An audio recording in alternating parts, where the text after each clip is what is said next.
Awesome.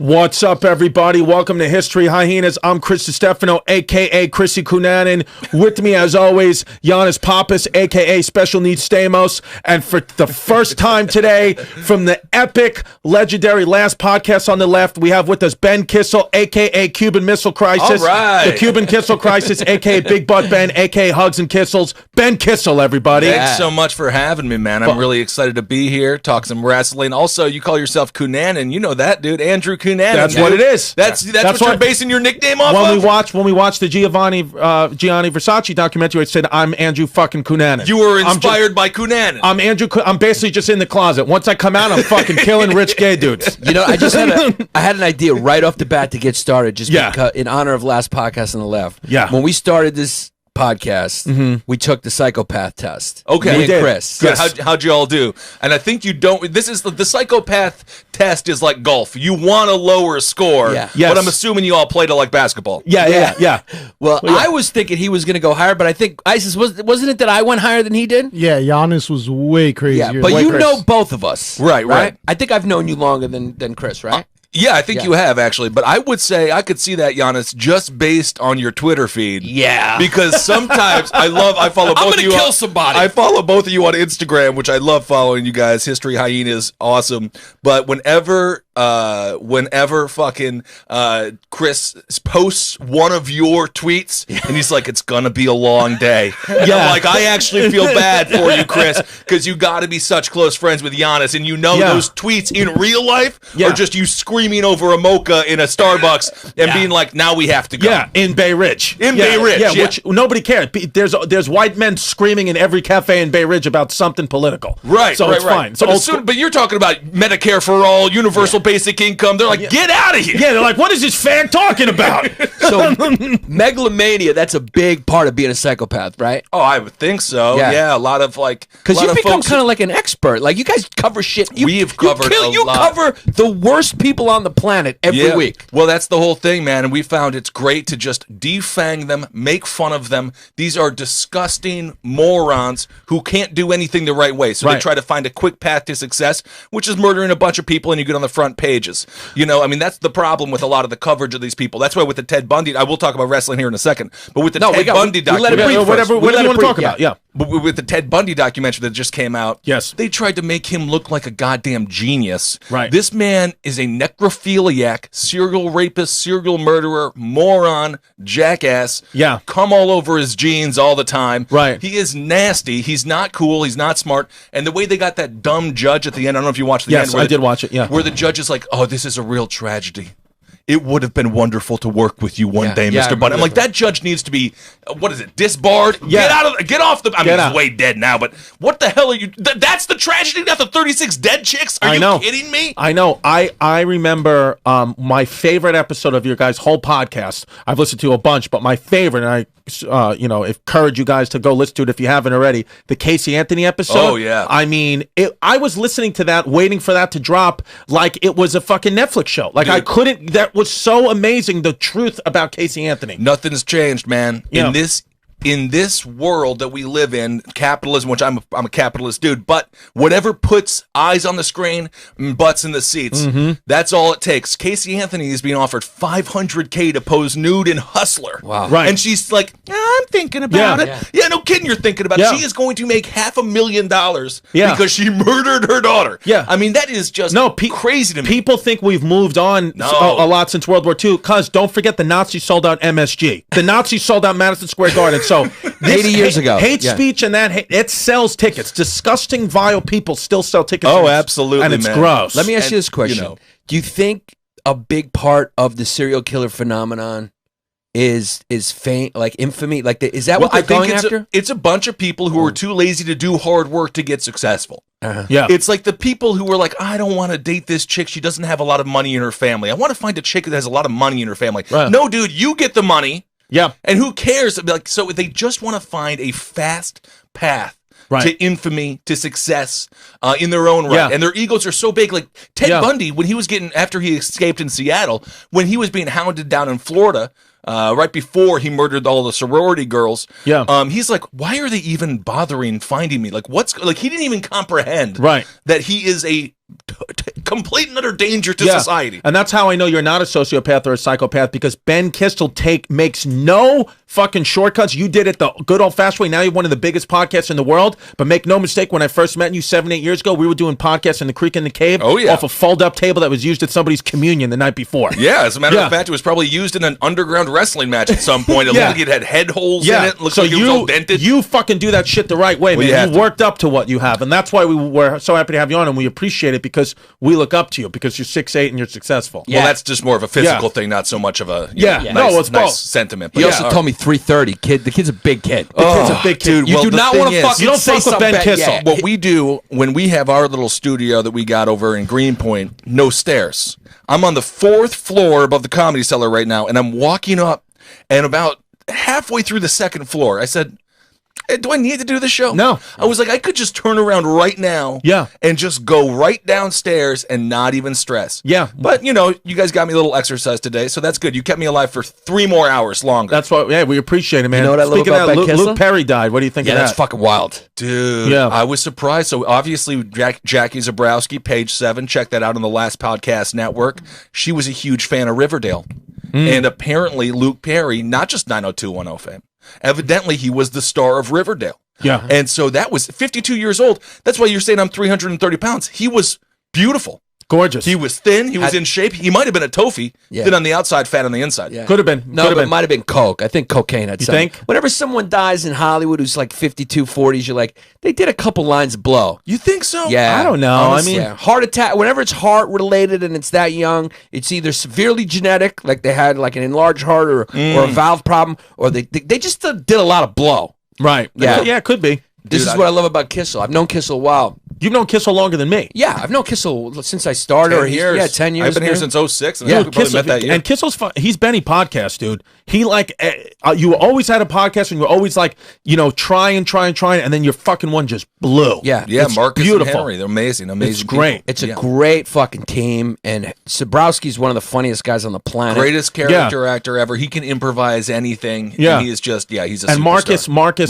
Parks. Marcus Parks can research like he's Rain Man. Yeah. I mean, he Marcus just finds Parks, shit. He just works so hard, man. We've had such great chemistry over the years, and he just busts his ass. He comes from a ranch in Texas. Yeah. Did not like ranching, but he took that work ethic and all into research. We're working on a book that's going to be out next year that's going to be badass, and so it's been a miracle. But I love doing all the shows. Still do Top Hat, my political show. You should come on, Giannis. I'd do it anytime. Oh, I just had Andrew Yang on that thing.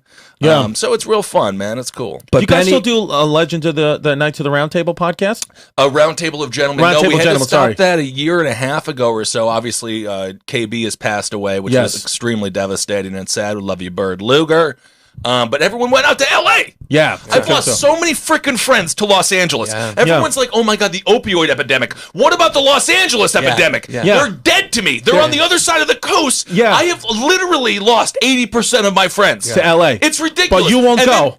You're staying here. Marcus doesn't want to go. I can't. I mean, I'm not really an LA guy. 330 pounds walking around trying to hang out at the beach. Everyone's gonna put a Are you harpoon in 330 me. right now? Yeah. That's what he said. Yeah, dude. I got on the scale yesterday. My girlfriend was like, "Get on the scale and just see." And I was like, I weighed my dog, 23 pounds. Awesome, puffin. Yeah. German Spitz, great dog. And I was like, all right. I got on the scale, 328 pounds and 4 ounces. And I'm like, man. That's a big cut of fucking Wisconsin cheese. I didn't need that. How are your blood pressure and cholesterol numbers? I don't know. I haven't gone to the doctor in like 15. I gotta go to the doctor. Yeah. I gotta do all this You're stuff. good. You look healthy, though. Dude, You're a healthy I kid. don't frickin' know, man. I'm 37 years old. I can't believe, age is happening. You don't smoke cigarettes. I do not smoke You're good cigarettes. then. I drink my BLs. That's about it. You're good. So check this You're out. good to go. Benny Kissel, like me, has a gay brother. Nice. I have 2 gay brothers. He's got 2 gay Wow. brothers. That's right, 2 gay brothers. 2 gay brothers, Yeah. yeah. And I always I remember you told me about him. I have a gay brother and stuff. And They must be big gay kids. Well, Chris, my middle brother, he's 6'4". He's the baby. Yeah. He's the baby of the family at 6'4". And then my older brother, 6'11". And he is a beast. He's a great guy. I love Eric so much. He's got a great boyfriend out there, Tom, and of course my brother's married to Don, and you're here in New York City. But Eric dresses up sometimes. He does a little bit of the drag stuff. Likes to have fun, sing some songs, and he does wear heels. And I'm like, where the hell, what wrestling company did you purchase your heels from? Yeah. And it's hilarious because in the heels, he is like, no joke, 7'4". Yeah. Holy shit. And I'm like, dude, I could hear the heels just being like, another day at work.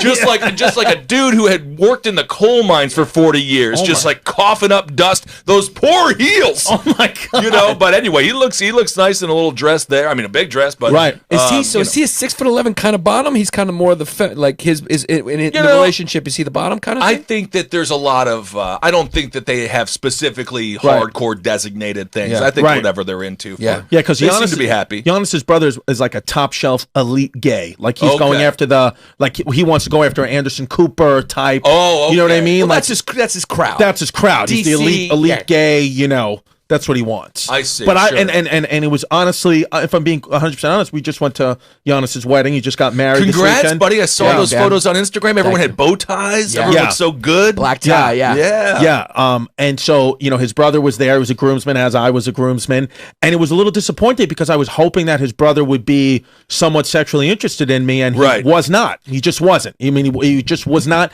So it made me feel low because he was into you. But I think he looked at me as like, this guy's a Brooklyn piece of trash. Like I need an upper echelon. Like he would like Andrew Schultz would be somebody nice, like him, a little twinky, actually kind of born and raised in Manhattan. But he looked at me like the help, and I felt bad about myself. Well, then again, that's also it's nice to know where you stand in the eyes of people. Then you can come up, maybe serve him some drinks. Yeah, just let him know that this is what you wanted from me, and now I'm just giving you what I know that you want. So. Yeah, I could have done. I mean, we're entertainers. That's all we do at the end of the day. We try to pretend like we're confident, but really at the end of the day, we're just like, what did you need? Yeah. May I please service? It's you? true. It's true. Really true. 100% true. We're total people pleasers. That's by law, by definition, we have to be. I'm an artist. I do what I want. I do what makes me feel good. But do you like it, please? Yeah. Please like it. Yeah. They booed. One person booed. I think I'm going to change. Yeah. I think I'm going to change it. That's what I do anyway. He would have been a nice addition to the wedding. We had to trade out some of these fucking comics for Ben Kissel. Yeah. Alexis, you're out. Oh, Ben is in. Wow. I know. I saw all the comedians at that wedding. How'd you have the... Did you even get the mic? Did you get the mic one time? Those egomaniacs. Yeah, they were all pretty well behaved. A few of them got pretty banged up. Joe Bartnick got, epically drunk. Oh, you got to. It's a wedding. Mad Dog Mattern, epically drunk. Oh, love Mad Dog. Mad Dog started putting his hands in vodka and sprinkling the back of Giannis's neck, and the Greek almost came out of Giannis, and Mad Dog almost got thrown out a fucking window at that wedding. God. It was pretty funny. Well, Bobbers, you almost got killed. I thought that's how you made a Greek person disappear. Sprinkle them with some vodka, and then they're gone. They're gone. I thought that was how you break the curse. Yeah. Oh my goodness. That is how you do it. But I mean, I think he didn't have vodka. I think it was water. It was water. Okay. I think it was water. But if he had a little vodka in there, I might have disappeared. Yeah. Dude, but isn't that something? Old Turkish secret on how to make Greeks disappear. The Great Vodka Wars of 2019. But honestly, man, isn't that crazy though? Yeah. So many weddings. It's nothing. We're at an age now, and I don't want to be like this is Uncle Corner here on History Hyenas. Right. But we are at an age now where it's nothing but funerals and weddings. Yeah. That's the only thing. That's the only reason we all get together. It reminds me whenever I go into this place called Junior and Sons, this really classic Italian dive bar in Williamsburg, Brooklyn. I guarantee you Kuklinski used to hang out there. This is like old school. All they talk about is they got a wake on Monday, they got a funeral on Saturday. How's your mother doing? Oh, she'll be gone by Sunday. Everyone is just dead. Yeah. And I guess we're just starting that or getting married. Yeah. I got 5 weddings already lined up for this year. Are you married, Benny? No. Okay. No, I will say though, it's like are you single though? Or no, I got a girlfriend. She lives with girlfriend. me and everything. Brooke, she's wonderful. But it is kind of funny because it's just like so many weddings. Right. And it's like I don't. She is not at all bad, but it is like weird. Right. Like, everyone, everyone's just getting married. I guess that's what you do when you're almost 40. Well, even I at Giannis's wedding, I even felt. I mean, I have a child, so I feel like so cute, by the way. Thank you. So I feel like okay, at least I have the kids, so I'm a family man. I'm not. But even I felt weird. Like it's like, man, I'm at my good friend's wedding. You know, I'm not married. I'm trying to bang a bridesmaid. It's like, what am I fucking doing? It's weird. Like get your life together, Chris. Right. It was weird. Weddings make you feel that way. Well, it's because he feels like an adult now, right? You said for the first time. Yeah, I do feel kind of like it's like an adult move. Yeah. Yeah. It's like a committing to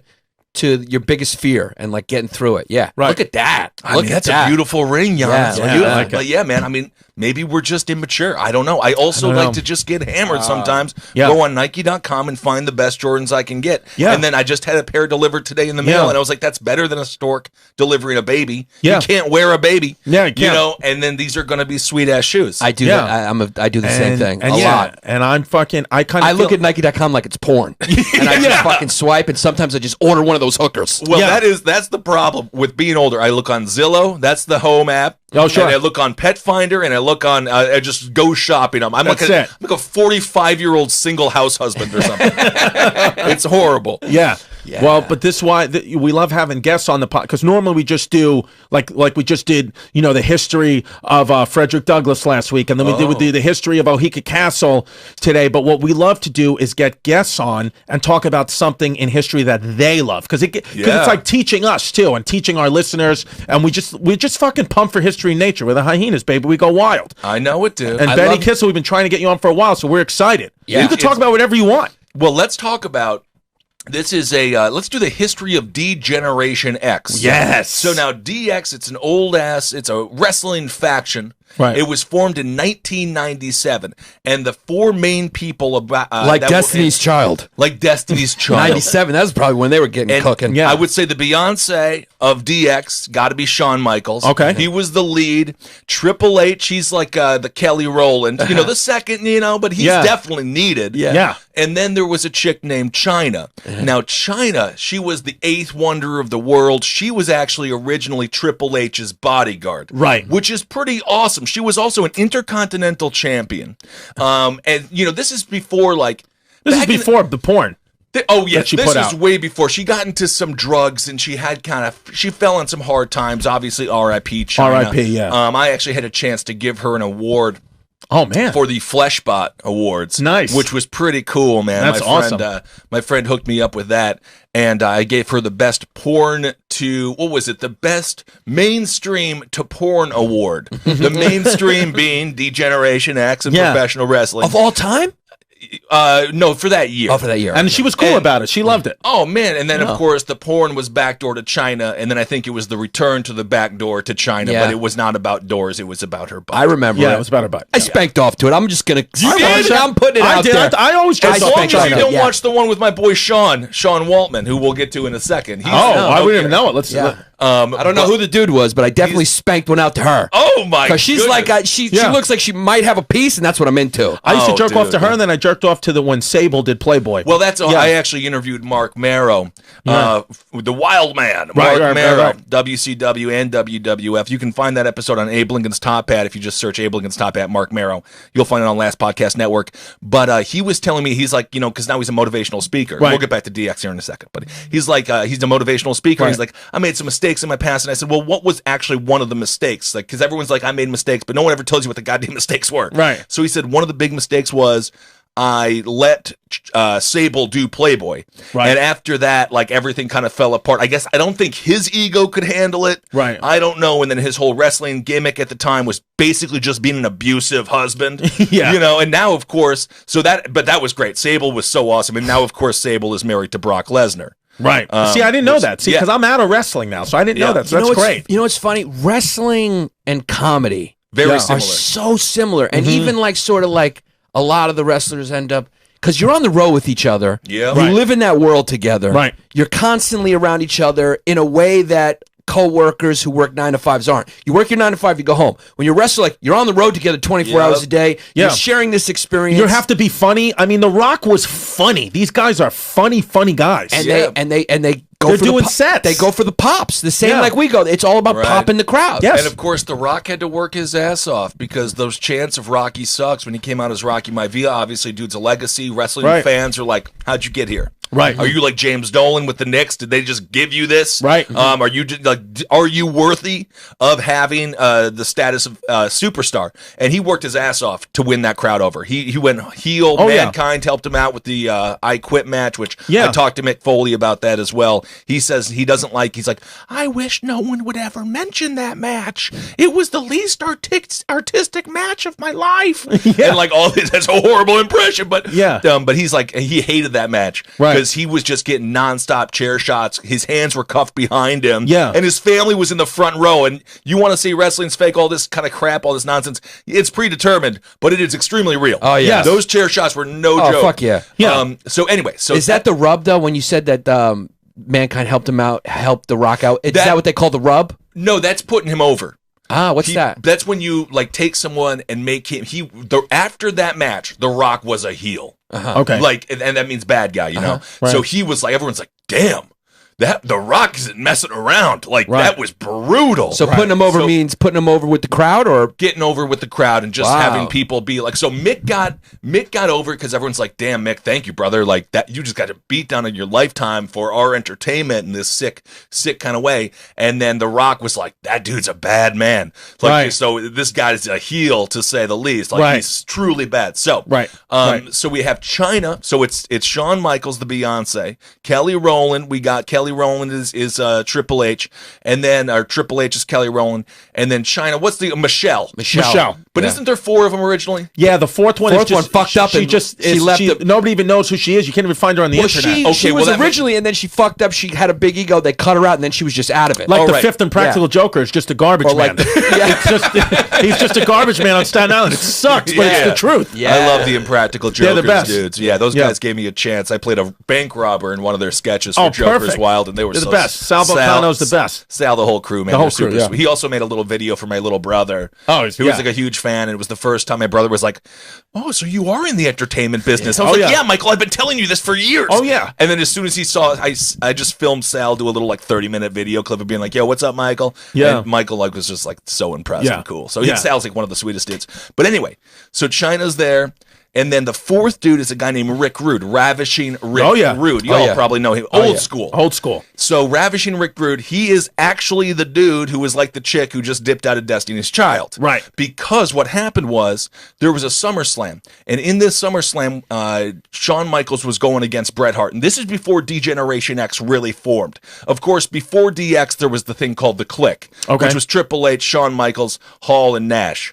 And they were real-life best friends. They broke protocol after one of the after a cage match after Nash and Hall were going to go over to the WCW. They broke protocol by going into the ring all together. They all went into the ring, or Hall and Nash came into the ring. And they took a bow. It's called the curtain call, the famous curtain call. And they took a bow, and Vince was freaking livid. In real life, Vince was livid. Livid because you're not. They all broke character. Every one of them was just like, no, we're friends, we're the Clique. Wow. And so Triple H, because Shawn Michaels was such a rising star, Vince couldn't really punish him. Triple H had about 4 years during his career where he was basically a jobber. Really? He basically just got his ass kicked. Jobbers are just there, they're just meat. Yeah. Jobbers are just like not the Brooklyn. What was the name of the dude? Not the Brooklyn Dog. The Brooklyn Brawler. The Brooklyn Brawler. I remember that guy. That dude was just thrown into the ring against everyone, and he just got his ass kicked forever. Just getting a paycheck. That's it. He was like the generals of the Harlem Globetrotters. Yeah, exactly. They're like the generals. So there was a match at SummerSlam between Shawn Michaels. So this is the curtain call is separate from this. I'm kind of all over the place. No, we love it. I apologize. But the. So the match with the match with Shawn Michaels and Bret Hart at the SummerSlam, this is when the Montreal Screwjob happened. And the Montreal Screwjob was basically Bret signed a contract with WCW, and he didn't want to drop the belt, though, to Shawn Michaels because this was going to be taking place in Canada. Okay. And, at this time, like, Bret Hart was like, Canada's the best, and then Shawn Michaels is, wiping his nose with the Canadian flag, being like USA all the way. Really like classic wrestling trope, But Bret was super serious. He's like, I'm not dropping the belt to Shawn Michaels like this. I'll give it up the next day or something. But Vince agreed. He's like, all right, you don't have to drop the belt. We can do a disqualification. Danny Boy Smith, who is one of the relatives of Bret Hart and his brother Owen Hart were supposed to run into the ring. R.I.P. It was gonna R.I.P. That's a whole other story. They were supposed to run into the ring. It was going to end in a disqualification. Technically, Shawn Michaels wins, but you can't get the belt in a DQ. So they set up this whole thing where Shawn Michaels puts Bret Hart in a sharpshooter. And Bret was like, I don't even want him to put me in a sharpshooter. Because which is Bret Hart's signature move. Exactly. Yeah. But Shawn Michaels was going to do it. And before the match, Big Van Vader, R.I.P., we're talking wrestling, so there's going to be a lot of R.I.P. Yeah. They go down like comics. Steroid abuse. Yeah, and drugs. And just the lifestyle, man. Yeah. They're truck drivers unloading their bodies every stop. Good call. And then Good analogy. pouring them back into the freaking truck and driving to the next place. So they got a hard-ass life. But Vader actually, before the match, told Bret, he's like, yeah, bro, don't let him put you in a sharpshooter. They tried to do something like this to me in Japan where they called it. They said that I tapped. I did not tap. That was not the way the match was supposed to end. But Bret's like, okay, Shawn, you can put me in the sharpshooter. I can't imagine that you guys are going to totally screw me over. Long story short, they totally screwed Bret Hart over.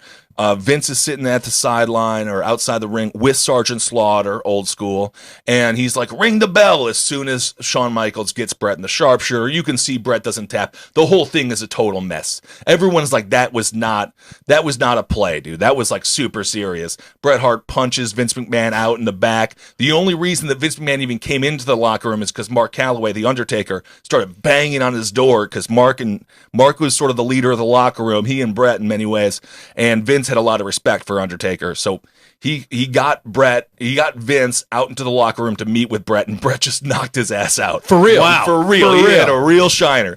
But because of that, Rick Rude out of DX was like, this is horrible. That is such BS, man. So he dipped out and went to WCW. Right. So now DX was Shawn Michaels, Triple H, and Chyna.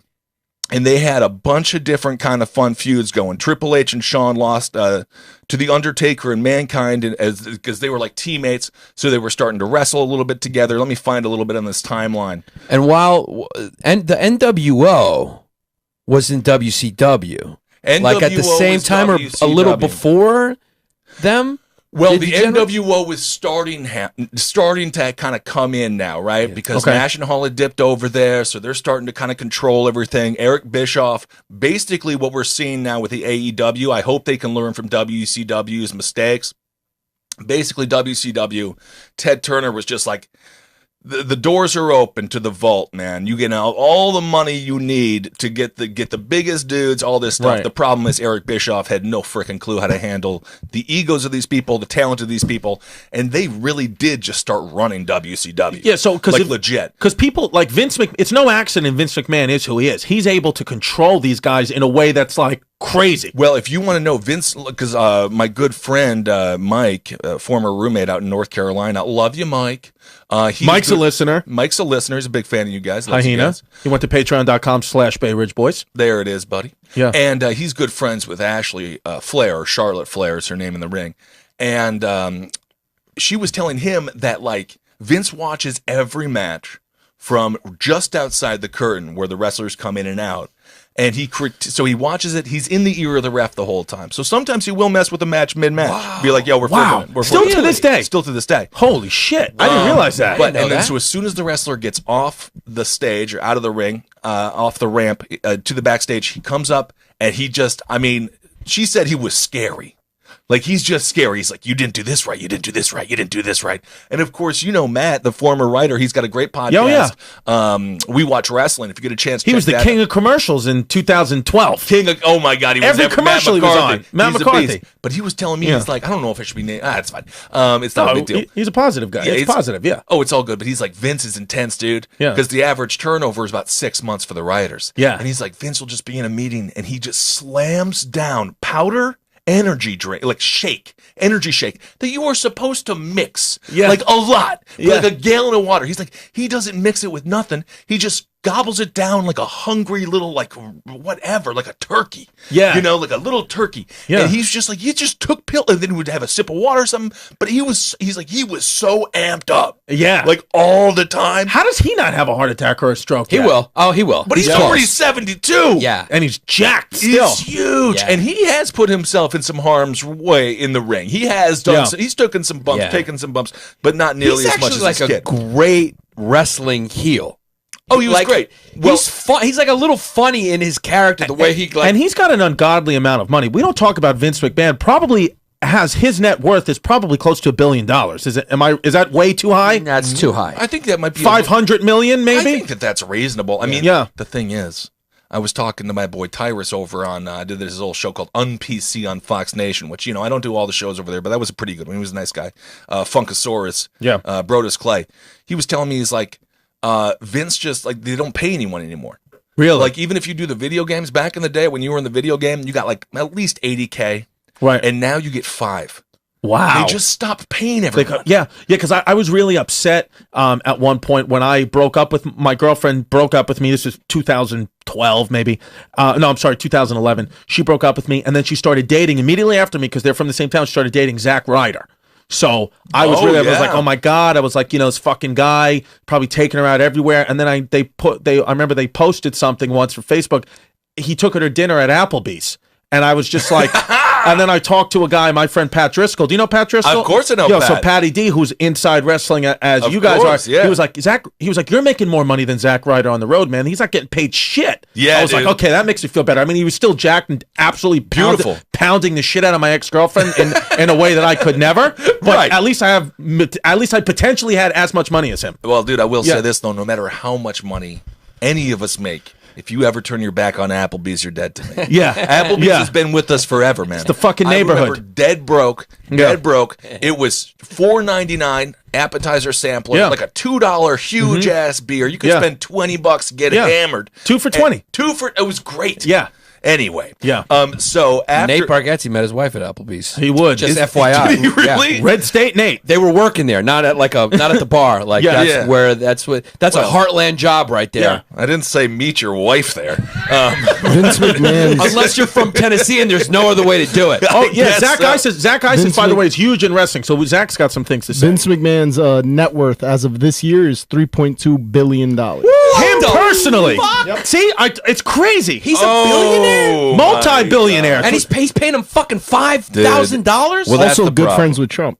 Oh, yeah, they've been together. I mean, Trump is in the WWE Hall of Fame, you know? Yeah. So Bret Hart, actually, just going back briefly here. So I watched this, actually. This was 10/5/97, the pay-per-view Bad Blood. This was a badass Hell in a Cell match between Michaels and The Undertaker.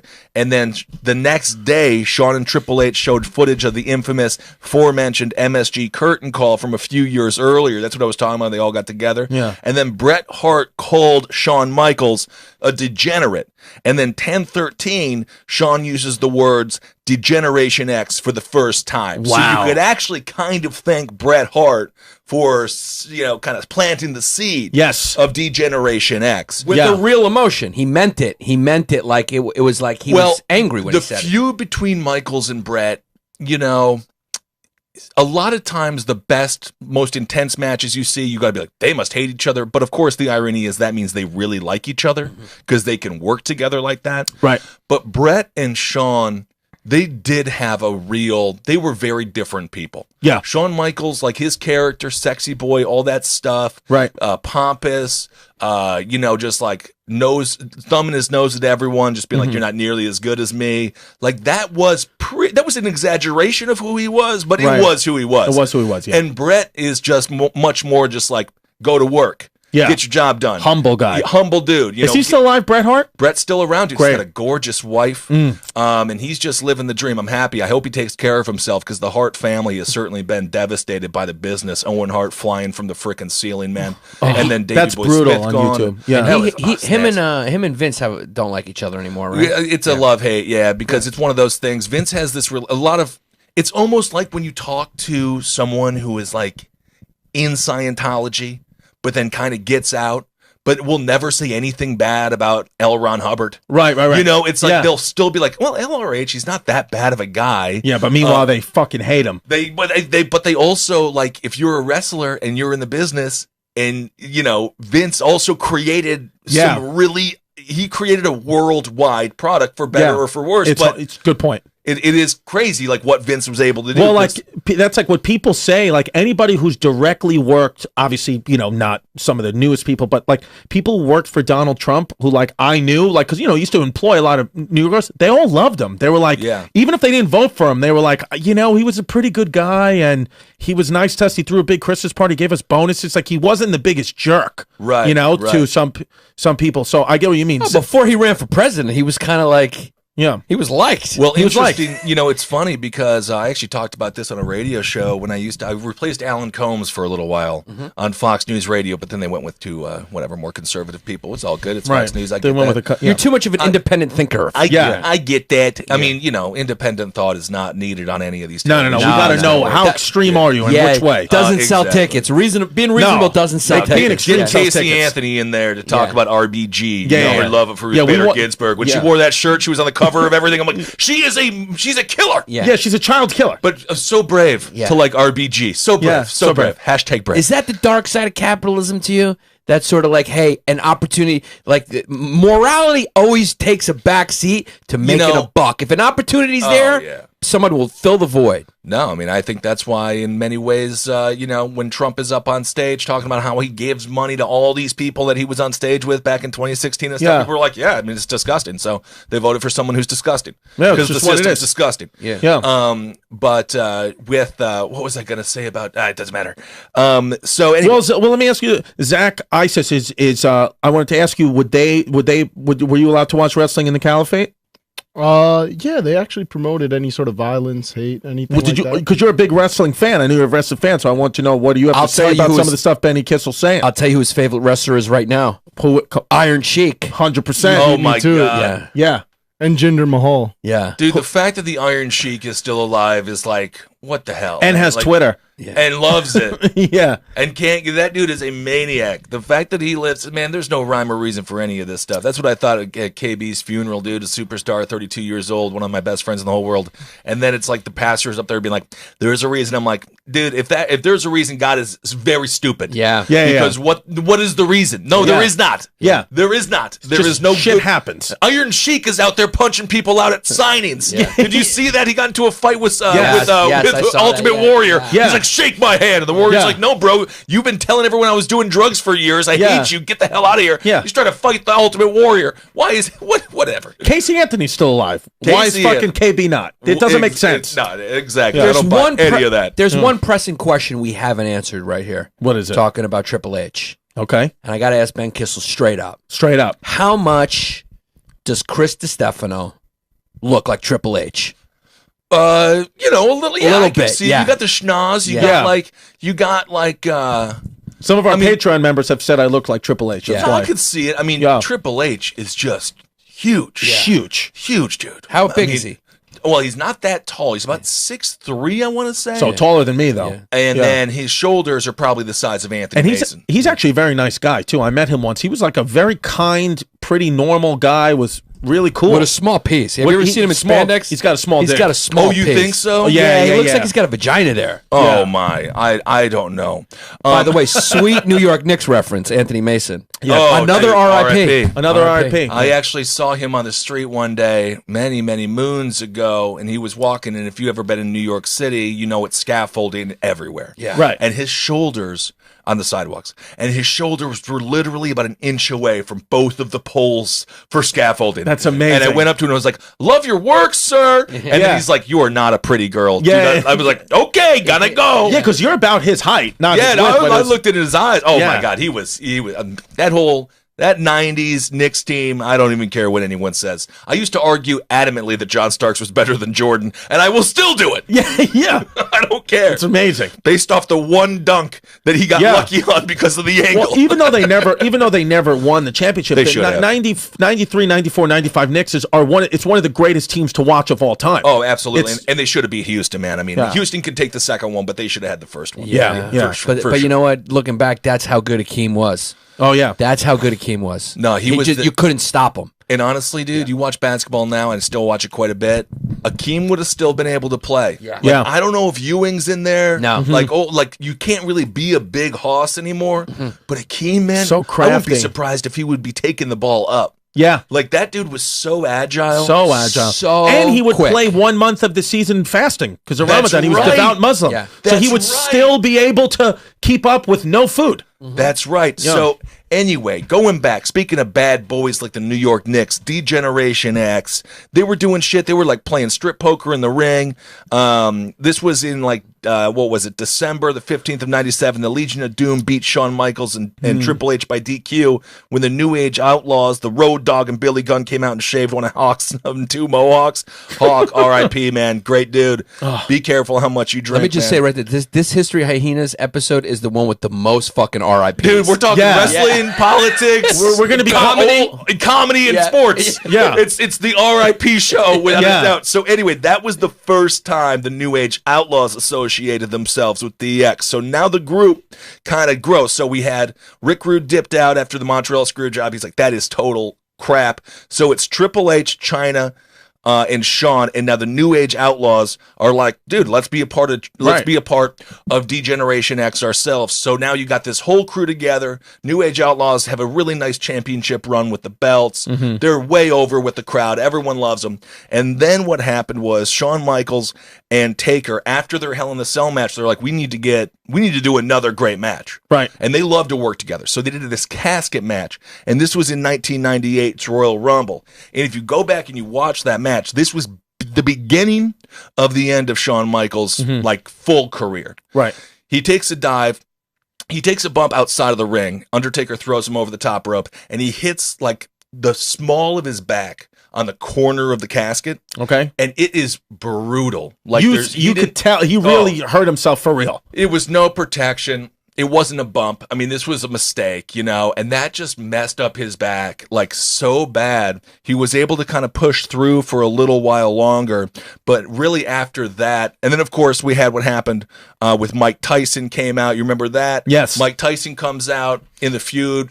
Starts getting a feud going with Steve Austin, and of course that culminates in WrestleMania when Austin and Mike Tyson was the special ref, and Austin was fighting Shawn Michaels, and that was like huge for DX and huge for the WWE. Why does Vince have $3 billion? Because that he's smart at crossovers. Right. So Tyson was kind of trying to get his image back. He was still known as a bad dude. Right. You know, this is kind of before, like right now we're in the George Foreman selling sandwich grills version of Mike Tyson. Right. You know, like everyone's like, oh, he seems like a nice guy. I was like, no, he would murder you. This is still pre-tattoo on his face, Mike Tyson. This is pre-tattoo on his face. He's still got all the money. As a matter of fact, one of the little segments that they had between Austin and Mike Tyson, they get into a little scrum, and during this scrum, like Tyson loses. For some reason, he had like $1,000 in his pockets just for no reason, maybe even more, and he loses all of his money. And you can see it in the video. All of his boys are just going in the ring like an adult performer after their set, just like on their knees, like picking up all the cash. I was like, they're not even gonna tell Tyson. But anyway, so that match was huge for DX. Right. Tyson ends up turning on DX, and the rest is history. But then Shawn Michaels really was never quite the same. Shawn lost the WWF title to Austin when Mike Tyson made the 3 count. After the match, Tyson punched out Michaels and tore off his DX shirt to reveal an Austin shirt underneath, and the crowd was like, "Oh!" and it was awesome. So that was the end of the era right there. Well, then, you know, because of that, that's the end of, like, in my personal opinion, my favorite DX. Like, you got the Outlaws, you got Triple H, you got China, you got Michaels. Rick Rude was there momentarily. Like, that first 4, like, okay, but that kind of disbanded fairly quickly. But that was the really solid ass group. But now, because Shawn Michaels got so messed up, he literally just could not wrestle anymore. Triple H kind of took the lead of DX. And because I have to be honest, when I started thinking about DX, because like I said, I'm not an avid wrestling fan anymore, my brain just automatically associates DX with Triple H. But really, it was Shawn Michaels who was the head. Yeah, Shawn Michaels was originally the head, but after that happened, so this was 3/30/98. This is D-Generation X Phase 2. Triple H is the new leader of DX and announces Sean Waltman, a.k.a. my man X-Puck, and the New Age Outlaws Outlaws as part of the group, and then they went on to beat like Cactus Jack and Chainsaw Charlie, which is Terry Funk, and that is the best. Mick Foley and Terry Funk are the best, and that is also when you start seeing like the full-on assault on WCW. I don't know if you all remember on a Monday Night Raw, like they booked a Coliseum like literally within 12 miles of where WCW was doing it. And WCW was just like, all right, you know, what the hell? Because at this time they were still winning. WCW was winning. Right. Is that when Ric Flair was in WCW at Ric Flair was there. Hogan was there. That was NWO, went over there. Sting never left. You know, he was loyal to WCW since day one, you know, and he stayed loyal to that company. But DX gets in a tank. They roll over to where they're recording or where they're filming actual Nitro, WCW Nitro. They start shouting at the building and they do like this fake explosion. They do a fake flyover one time being like, DX says, suck it, which was of course their thing. As a matter of fact, a little side note, Kane, Brothers of Destruction, brother of Undertaker, who interrupted the Hell in a Cell match originally with Shawn Michaels and Taker. That was when he came out with Paul Bearer for the first time. The first words Kane ever said with X-Pac, because they were a tag team duo for a minute, was suck it, which is pretty cool. That's Kane for you. Now he's a mayor. Yeah, I heard that. Yeah, he's a big mayor now. In Knoxville, I think. But anyway, so this is when Triple H took DX kind of to that next level and was like, you want a war? Let's have a war with WCW. And it was so freaking exciting because Vince was like, talking about what we were talking about before with just get eyeballs. He's like, do whatever the hell you want. Right. So you had chicks flashing their breasts out. Right.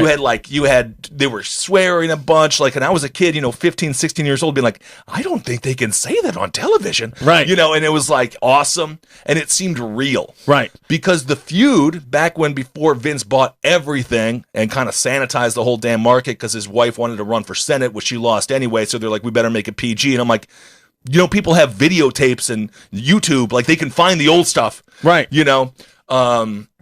They were like, Vince was like, let's actually beat the hell out of these guys. Yeah. And so they were like, do whatever the hell you want to do. So Cactus Jack, Chainsaw Charlie, all these dudes, they started doing some extreme fights, it was really badass stuff. And as a matter of fact, the first time WWE was able to get back to winning Monday night was one Monday Nitro. This dude, what the hell was the name of the commentator? Tony something. With the cowboy hat? No, that's JR. I'm talking to WCW. Tony Schiavone. Okay. Tony Schiavone. He was like, what WCW would do, because WWE pre-recorded, they would spoil Raw when they went live. So they would be like, don't even bother. X beats Y in the championship. Just stick here and watch Nitro.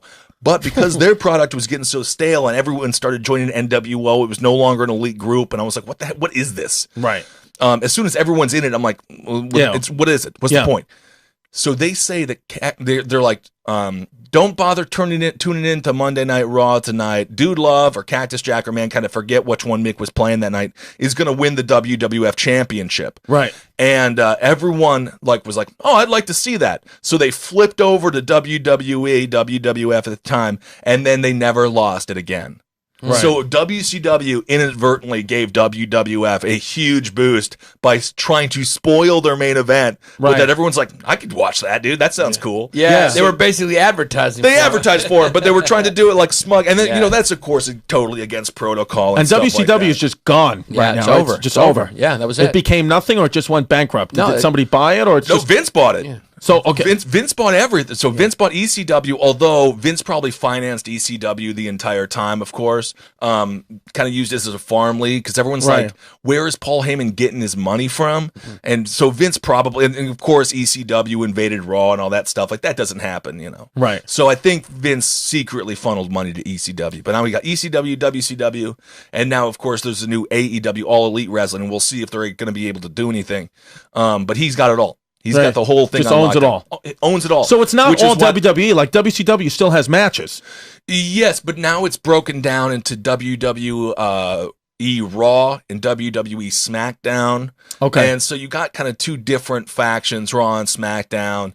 But really the competition level has gone a little bit south because Vince owns everything, and he doesn't allow for certain wrestlers to do a lot of the really dangerous but also extremely cool moves anymore, like the pile driver and other things. Can't do it anymore. No, you're pretty tight. Like you know, that's why it's like AJ Styles, for example. You watch AJ Styles when he's out in like New Japan or wherever in the Indies, and his wrestling style was totally different almost. Right. You know, and now when he wrestles in WWE, like I just feel like he's a little bit contained. He's also a hell of a lot older, you know, than he was, obviously. Because I think about like sports in general. I mean, wrestling, basketball, we spoke about, like it felt like I used to think the glory days of that in the 90s, 80s, and 90s were because I was a kid and I was looking up to it. But it feels like it's just not as good. Even kids now, like, don't get as excited for it as we used to get excited for it. Or you think... That's just because they got so many options. You think... But I mean, they're watching other kids play video games. But, like, things were better. Like wrestling was just overall,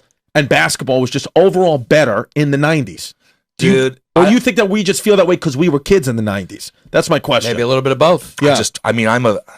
I don't know. I debate this all the time because if I could choose one decade, I would just do the 90s. 90s. Because we had enough technology, but it was also like people could just beat the hell out of each other still. Right. Yeah, because my father, he's 73, so he's lived through a lot of decades, and he said specifically basketball was the best in the 90s. Oh, he absolutely. Said when Jordan was there, it was just the best. He said, you know, he watched the 60s and 70s, it was good, but the 90s was everything for basketball. He doesn't know anything about wrestling, so I don't know. I would agree with that, and I would say the 90s were awesome for football, too. I mean, I'm a Green Bay Packers fan, so naturally that was our Favre era. After Don Majkowski goes out, Favre comes in, wins the game, and never leaves, which was You were never going to win with Don Majkowski. No, but he was cool. I had a poster of him, you know? I know, but it's just funny. Like, you know that guy's not going to win. No. You know, not with a last name like... It's just not going to happen. Well, he's the Magic Man. Yeah. They flipped it. They flipped it. It's like Tom Brady, that's a winning name. Vinny Testaverde, that's not a winning name. Yeah, it's just not a winning name. Honestly, what is in the name? That's very true. True. It is very true. Michael Jordan's gonna win.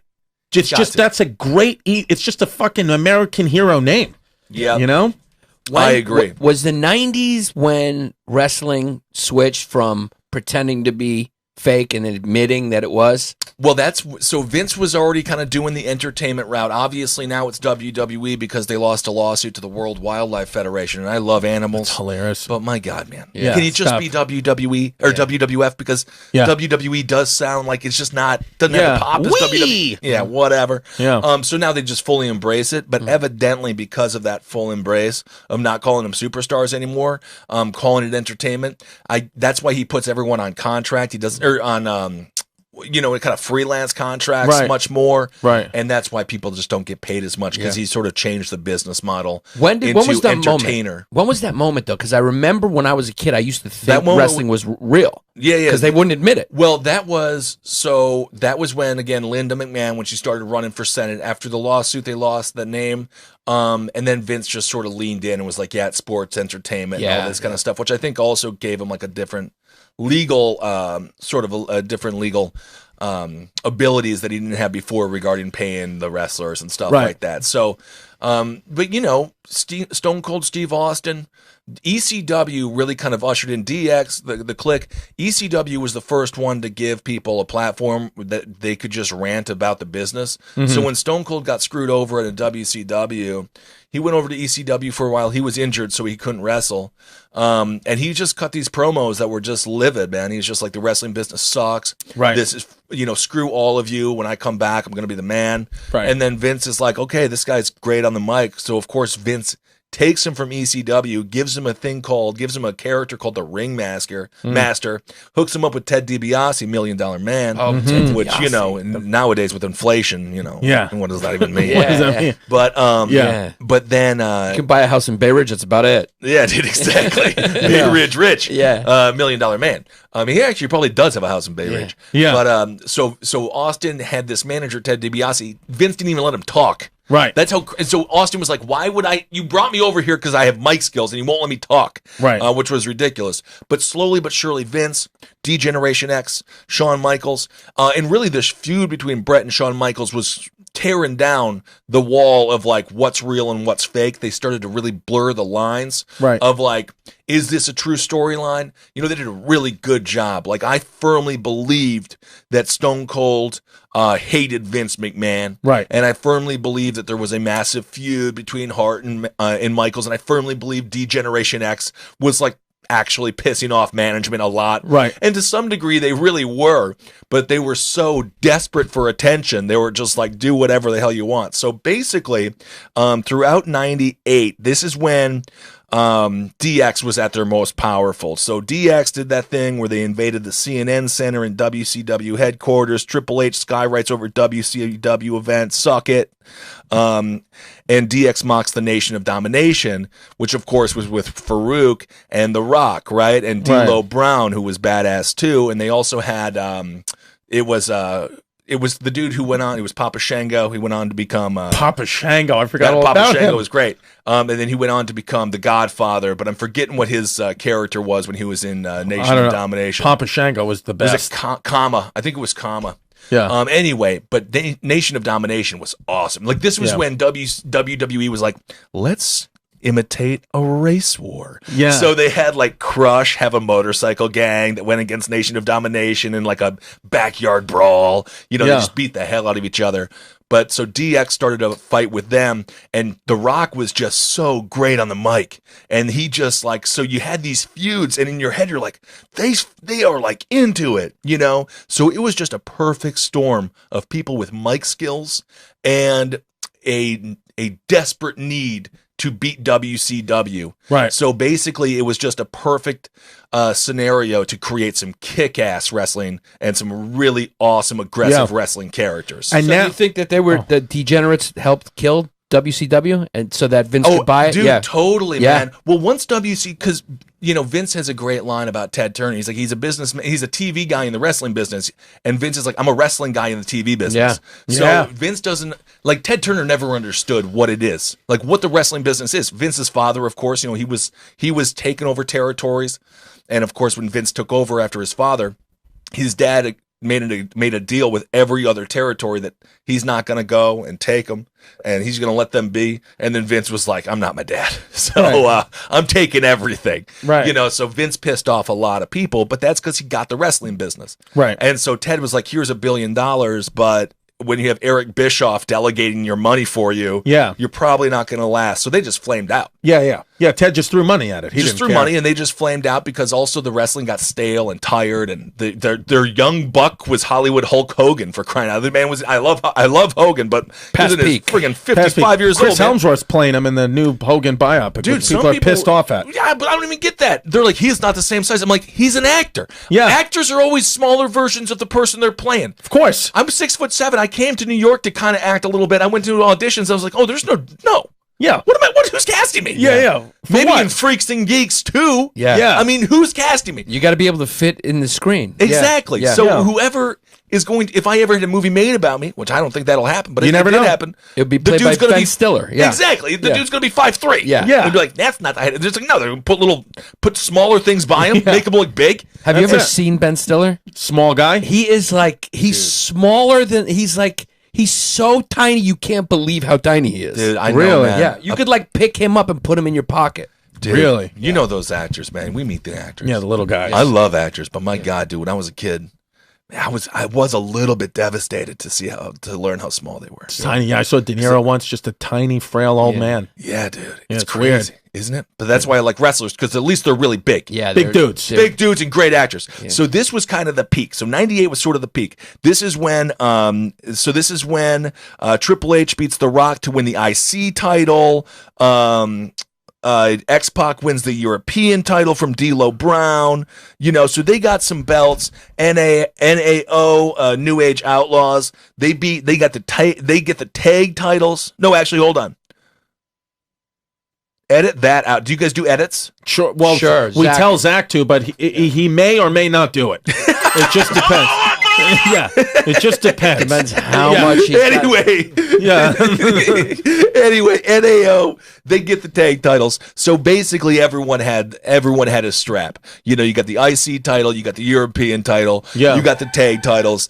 New Age Outlaws were like super on fire, and so this was kind of the heyday for DX. And then they came in and out for the next couple of years. 2002, Shawn Michaels came back, and but you know, it was never really the same as it was before the year 2000. But their impact, I mean, they did some controversial stuff with the Nation of Domination, X-Pac, my boy. They all played characters. So Triple H was The Rock, and I forget. So the other dudes were like Farouk and whatnot, and Mark Henry, the world's strongest man, like legit beast. Yeah. He Heaviest man ever to dunk a basketball. Guinness World Record. He's not even that tall. Yeah, Guinness World Record. Heaviest man ever to dunk a basketball. That guy's a superstar. But anyway, X-Pac dressed up like him, but unlike everyone else, X-Pac went with blackface because Mark Henry was like, yeah, man, you can do blackface. I don't care. And then so Shawn still is like, that wasn't the right decision. Yeah. Like, he's like, that one wasn't my favorite choice I've ever made in my life. But they were doing it, man. They were going out there and like really pushing the envelope. So this was when, you know, really they had control over the WWF at the time for like a solid 16 months. Right. You know, where it was like DX, everything, you know, The Rock, DX, Austin. These dudes were just so hot and so over. Right. Like when you had the matches, if any kind of iteration of those three going at it, people were just going crazy. And when you say over, for the people who don't know wrestling, that means they're popping the fucking crowd. They're just popping. Yeah. I mean, and this was also when, you know, you talk about like when it becomes fake or when it becomes real. This is that area before it was like, this is a good dude, this is a bad guy, root for the good guy. You know, that's how it works. Razor Ramon's a bad guy. His name is literally the bad guy. And Bret Hart's a real good guy. Right. Whatever. Mr. Perfect, he's a real prick, isn't he? He's a bad guy. But this is when Stone Cold starts getting over, DX is over, The Rock is over, and they're horrible. Right. Like Stone Cold is slamming Bruce, being a total jackass to everyone. You know, DX is literally just being infantile. Showing their butts. They were showing their butts all the time, holding their dicks and stuff. You know, so it was just like they're not good guys, but they were. But the audience just loved them. And so The Rock is the same way. The Rock was just a raging asshole. Yeah, that was his old character. Was he's just a dickhead. Yeah, and he was extremely funny. He was in roast mode. For sure. Right. But so Vince was like, yeah, man, these guys are all over. I guess we're going to start blurring the lines. What's a good dude? What's a bad dude?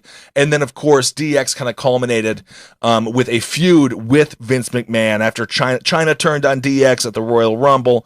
And then they started a feud with what happened with the foundation. With the foundation.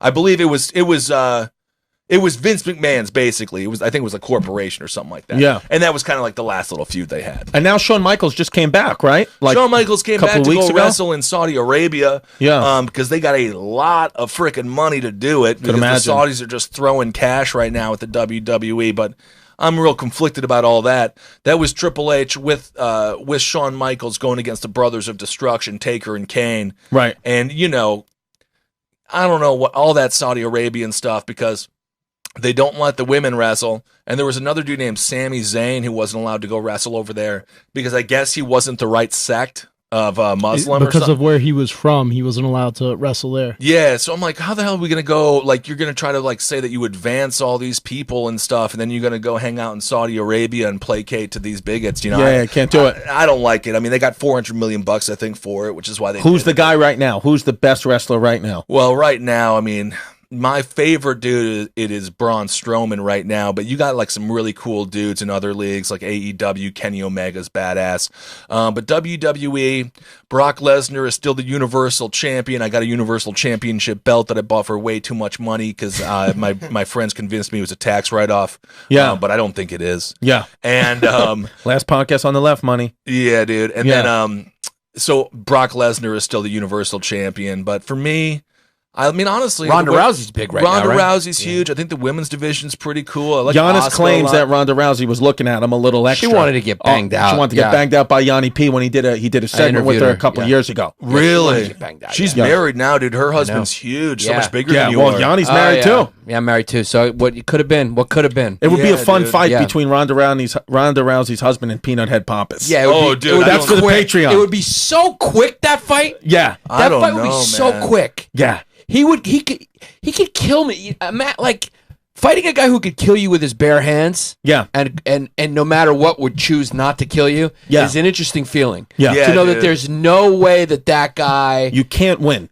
could not make a decision to not kill me. Right. Right. If he wanted to kill me with his bare hands, he could just kill me with his bare hands. Yeah, Right. dude, Yeah. absolutely. Yeah. Yeah. But there isn't, so wrestling has changed quite a bit. Obviously, like John Cena still pops up all the time. The Rock comes back every now and again. I like Finn Balor a lot. That dude's a badass. He actually had some great matches with Brock Lesnar. Obviously.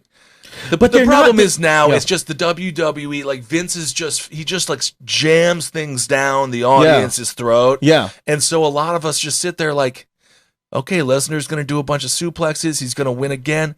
He's going to be the Universal Champion. Like it has lost a certain spark. So that's why I'm pulling for AEW to at the very least scare Vince McMahon again. Yeah. But NXT is great. Right. NXT has some awesome freaking wrestlers. I'm forgetting the name of this satanic dude, but that's all booked by Triple H. And Triple H is obviously married to Stephanie. So I think when Vince bows out, when he finally has the big heart attack, Triple H is going to take over. And I think it's going to be a hell of a lot But it seems better. like it's so isolated now. Like they're got big social media numbers and all that. But like my mom would know who Hulk Hogan, Ultimate Warrior, The Rock, Right. Stone Cold, like everybody knew who these guys were. And now it's like they still have a big fan base and they sell tickets, but it's so specific. Like everything else, though. Yeah. Everything's become, and the entertainment business has exploded into a million pieces, and everybody has their niche following. Yeah, Yeah, they true. got some crossover success with mainstream, when Sports Illustrated and ESPN was covering the Ronda Rousey stuff. Right. So they were able to do that, get some good national exposure. But yeah, it is true, man. It doesn't really exist in the same way that it used to. Yeah. And I'm excited for Triple H to take over because I really do think that he is, I think he's going to end up doing a really good job of booking because NXT is actually really badass. Yeah. You know what's And they're interesting? working on the tag team divisions and stuff. So there's some good stuff happening. You know what's interesting is that we were talking about this before. It seems that all big pushes that happen, like great inventions, are kind of like rebellions or fuck yous against things that they're competing against. Right. Like Vince Right. really had to dig down to try to, beat the WCW, and he ended up like he's striking gold with the degenerates and all this. But it was all his motivation was to crush everybody else. Exactly. And, now, even with the commentators and stuff, like Vince has a whole list. You could probably just find it online. A list of banned words. And they're weird. Like, you're not supposed to call them wrestlers. You're supposed to call them superstars. But, like, it's really just bizarre. It's straight, stupid. Like, overmanagement, dude. Like, the greatest thing about late 90s pro wrestling was do whatever gets people happy as hell. Right. And gets people screaming. Right. Yeah. Right. And now it's more like, well, we sold out this arena, we sell out every arena we go to. It's all good. We're making our money. they sell ticket. They sell wall to wall tickets. Oh, dude, I went to Raw 25, which was sweet, at the Barclays Center. I mean, people who went to go watch it at the Manhattan Center were super pissed because they didn't even have any TVs to watch it. And it was like split between the two events. Oh shit. Split between the two venues. They went to see a SmackDown, and they're super fun. They are super fun left. Right. I mean, they are super fun to watch live. Like Jeff Hardy. Randy Orton is still a beast. Jeff Randy the Hardy Orton Boys. is still fighting? Randy Orton still I fighting. remember Randy Orton. The Hardy Boys, Jeff Hardy is still a freaking god. I mean, so there are some really cool people out there still doing it and busting their ass. It has just changed. As we were talking about earlier, generationally, I feel the same way watching basketball, same way watching football, same way watching wrestling. The only sport that hasn't changed is one I just watched yesterday, and that's freaking bowling. Yeah. Because bowling is always exciting. I love bowling. Bowling's awesome. Bowling. Remember Pete Weber Jr. was a fucking phenom. Yeah, dude. He was the best guy. What was the name of that guy who went on that rant who was like, "It's not you, it's me. I'm the greatest. I'm the best." I don't know. Oh, dude, that was bowling. Yeah, I think it was him. I think Was it Pete Weber Jr.? Oh, dude, that guy was hilarious. Yeah, it's the guy. So I don't know. I'm not sure if it's just an age thing or maybe these kids coming up now are like, this is the best thing I've ever seen. I don't know. But man, DX, Austin, Mankind, Mick Foley, dude, and The Rock, when those 4 dudes were just at their peak, wrestling was spectacular. Yeah. Well, thanks for coming on and fucking giving us the history of DX. It was wild. Where can people find you? You can find me on the streets. I live in. Do you want my home address? Yes. Oh, okay. No, you can find me on Instagram at BenKissel1. Find me on Twitter at BenKissel. Although I rarely use Twitter, but I do it sometimes. What do you do? Same with us. Yeah, it's all Instagram now. Yeah. all It used Instagram. to be all fucking Facebook. I That's dying, focused too. solely on Facebook. That's over. Now it's like Oh the my gram. god! Yeah. Well, you Instagram. I went on Facebook just the other day. Not to mention too much, but after KB passed, I went back on and signed back into Facebook after I deactivated to get some of the fan. I was like, find some great quotes about KB and stuff. And I started looking on Facebook again. I was like, ugh. What is this? People still write scribes, man. I know. Like, I was like, what do you do with your day, dude? Yeah, I know. You're wasting your whole day. Yeah. Like, what the? I still It's- do it once in a while because Yeah. I'm just a fucking megalomaniac. You're just a No, I megalomaniac. know, dude. I need a And then- country to conquer. And then Chrissy D puts it on Instagram, and then I laugh, and I'm like, I'm sorry, dude. I'm what it sorry you is, have to dude. deal with that day. Which is fucking, Yanni Long Days, man. That's what it is. what it Long is. Day Yanni. You can find me at ChristyComedy.com. I got all my show dates coming up. Yep. YannisPappas.net. Cute fucking kid. Married kid. Ben Kissel, you're a champ. Yeah, we're also going to be these shows are sold out, but we're going to be doing 2 shows on Wednesday the 13th at the Bell House, which would be really fun.